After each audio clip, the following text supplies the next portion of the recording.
এই আওয়ামী লীগ দালালটা পুলিশ যেগুলো রয়ে গেছে তাদের লেখা যাওয়া পিতৃত্ব সন্তান এই হচ্ছে দালাল পুলিশরা। এরা এখনো আওয়ামী লীগের দালালি করে কৌড়ের মধ্যে দালালি করতেছে এবং জনসাধারণ যারা সাধারণ আছে তাদেরকেও মারছে, আহত যারা আসতো তাদেরকেও মারছে।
আমি আইছি আমার কাছে মারি আমার কি অবস্থা করছে পুলিশে।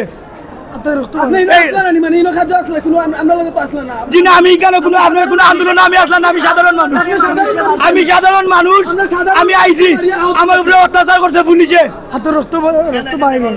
মারলো কেন এখানে, আমি কেন উপাত এর কারণে আমারে মারছে।